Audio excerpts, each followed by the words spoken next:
Good day and welcome to our next lesson, lesson 45 in our study of the book of Mark.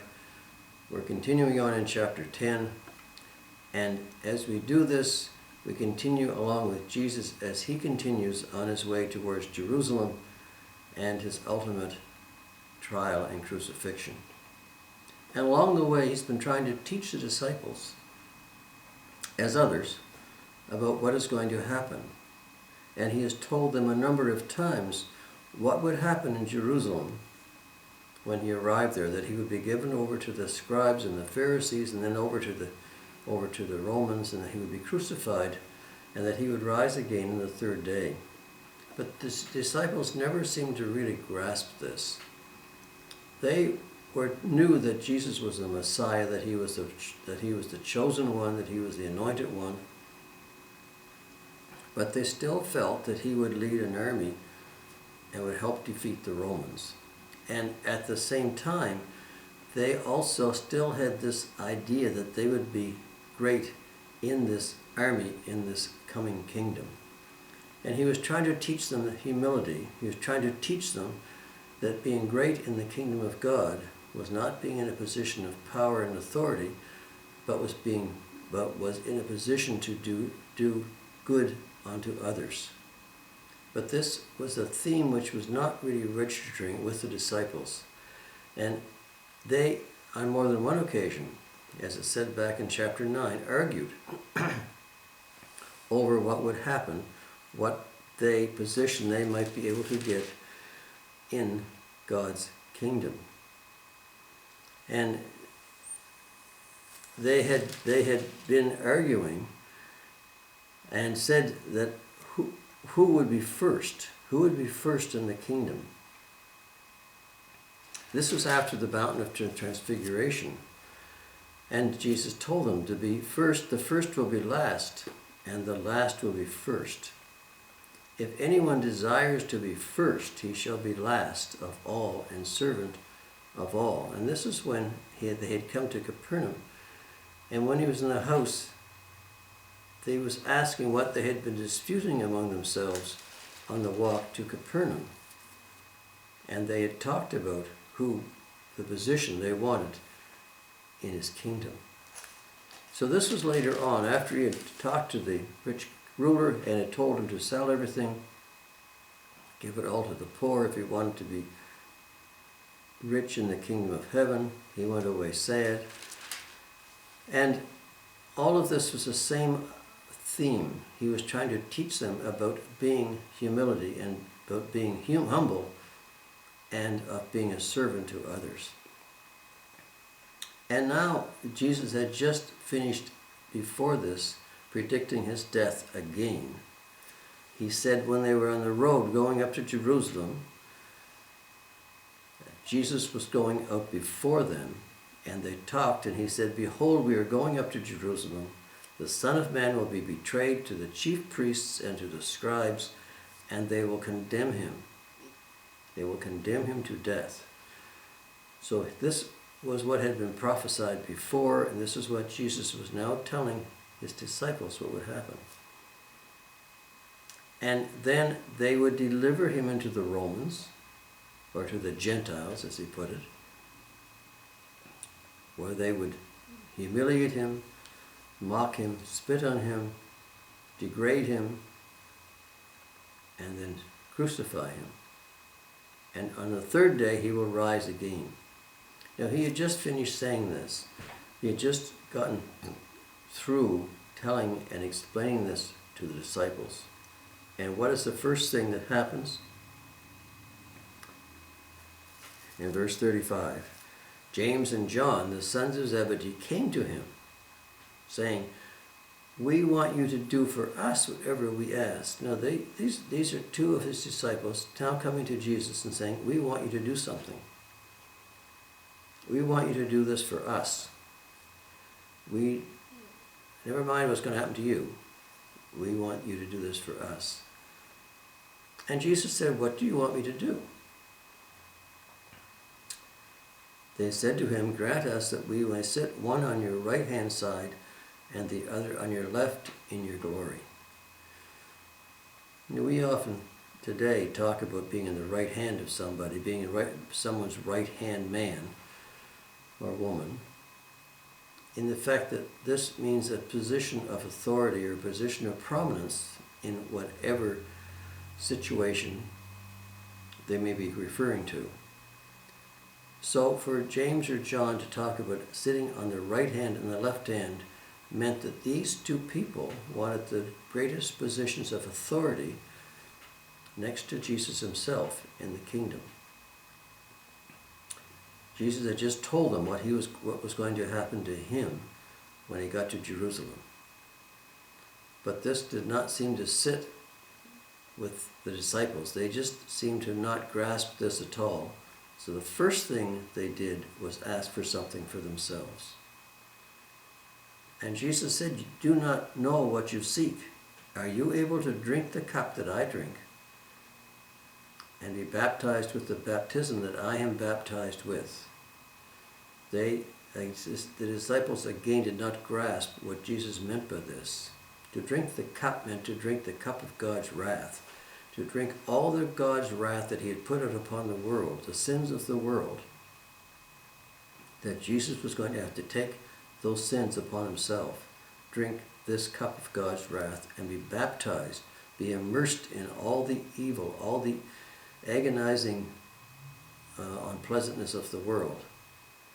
And this is what Jesus was going to be doing for us on the cross when he was crucified. And Jesus said, "Are you willing to drink this cup and be baptized with the baptism that I am baptized with?" And they said to him, "We are able." You see, there are two ways of greatness. One is the way of the world, in which you promote yourself, you put yourself forward, you strive to get to the top of whatever you're doing, irregardless of what it may offend or hurt or do to someone else. And this is really the way of this world. There's nothing wrong with getting to the top as long as you do it in a way which is compatible with God's teaching. But most people today, if you look at the world's leaders, they have connived and contrived, they have cajoled, they have done a lot of things which are not quite right in order to get where they are. And this is the way of the world. Regardless of the cost, you get there. The disciples were asking to be put at the place of highest authority, highest prominence, regardless of what it meant to someone else. And it wasn't just James and John, because the other 10 heard it.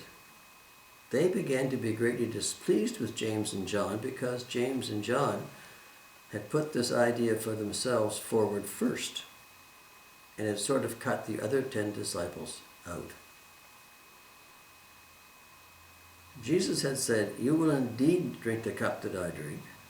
You will indeed be some of that be under the sacrifice that I am, and the troubles and the persecution that I have. And with the baptism that I am baptized with, you will be baptized." And actually it happened that way, because James was the first disciple to be martyred, to be executed, not long after Jesus. John spent a long part of his life exiled on the prison island of Patmos and died there. So they did suffer. They did drink the cup of suffering, and they were baptized with the same baptism that Jesus was baptized with, at least to some degree.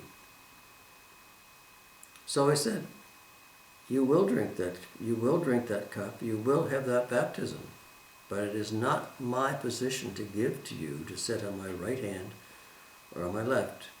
It is for the Father alone. It is for those for whom it is prepared by the Father. So James and John were very forward, and they were trying to promote themselves to get to the position of prominence in the kingdom. And the other 10 were displeased, not because of the fact that they didn't want the same thing. They were displeased because James and John had put it forward first and had outmaneuvered them in so doing. Jesus called them to himself and said to him, "You know that those who are considered rulers over the Gentiles lord it over them, and their great ones exercise authority over them." Look at the world today. Those who are in positions of power tend to promote themselves and tend to promote those positions in order to take advantage over other people. It lorded over them, and their great ones exercise authority over them. Yet it shall not be so among you. He says, whoever decides to become great among you shall be your servant, and whoever of you desires to be first shall be slave of all. And even the Son of Man did not come to be served, but to serve, and to give his life a ransom for many. This is the whole idea of this book, actually, that Jesus came not to serve, not to be in a position of high authority and over others, but to serve others. And that is the way we are to be if we are to be high in the kingdom at all. Those who would be first shall be last. Those who shall be great shall be the least. Those who will be over others will be the servant of those other people. This is really the theme of this part, that to be great is not to be someone who lords it over everybody else, but who's someone who serves others and does it to the best of his ability most of the time. Jesus said, "I came to be a servant, not to be an overseeing master." The Son of Man did not come to be served, but to serve, and to give his life as a ransom for many. In those days, there were two words which were really considered to be a very put-down word. One was ransom. The word used for ransom was the type of word that was used in order to give something to free a slave or a criminal or something, someone of ill repute. It was not a very good word to be used, and yet Jesus said, "I came to be a ransom for many." The second, of course, was a slave. If you were a slave, you were someone who was under the authority of someone else. So Jesus said, "Whoever of you desires to be first shall be a slave of all." You should be under the authority of everyone else. You should be the slave to all. And he was going to be a ransom for many. So there's the way of the world for greatness, that you claw your way to the top regardless of what means you may use. And many of those means that are used today are not very good. They are not very moral. They're not very righteous. But people who get to the top in the world often use those means and do it at the expense of others. Jesus said, if you're going to be great in the kingdom, you must be a servant of others, not lord it over people.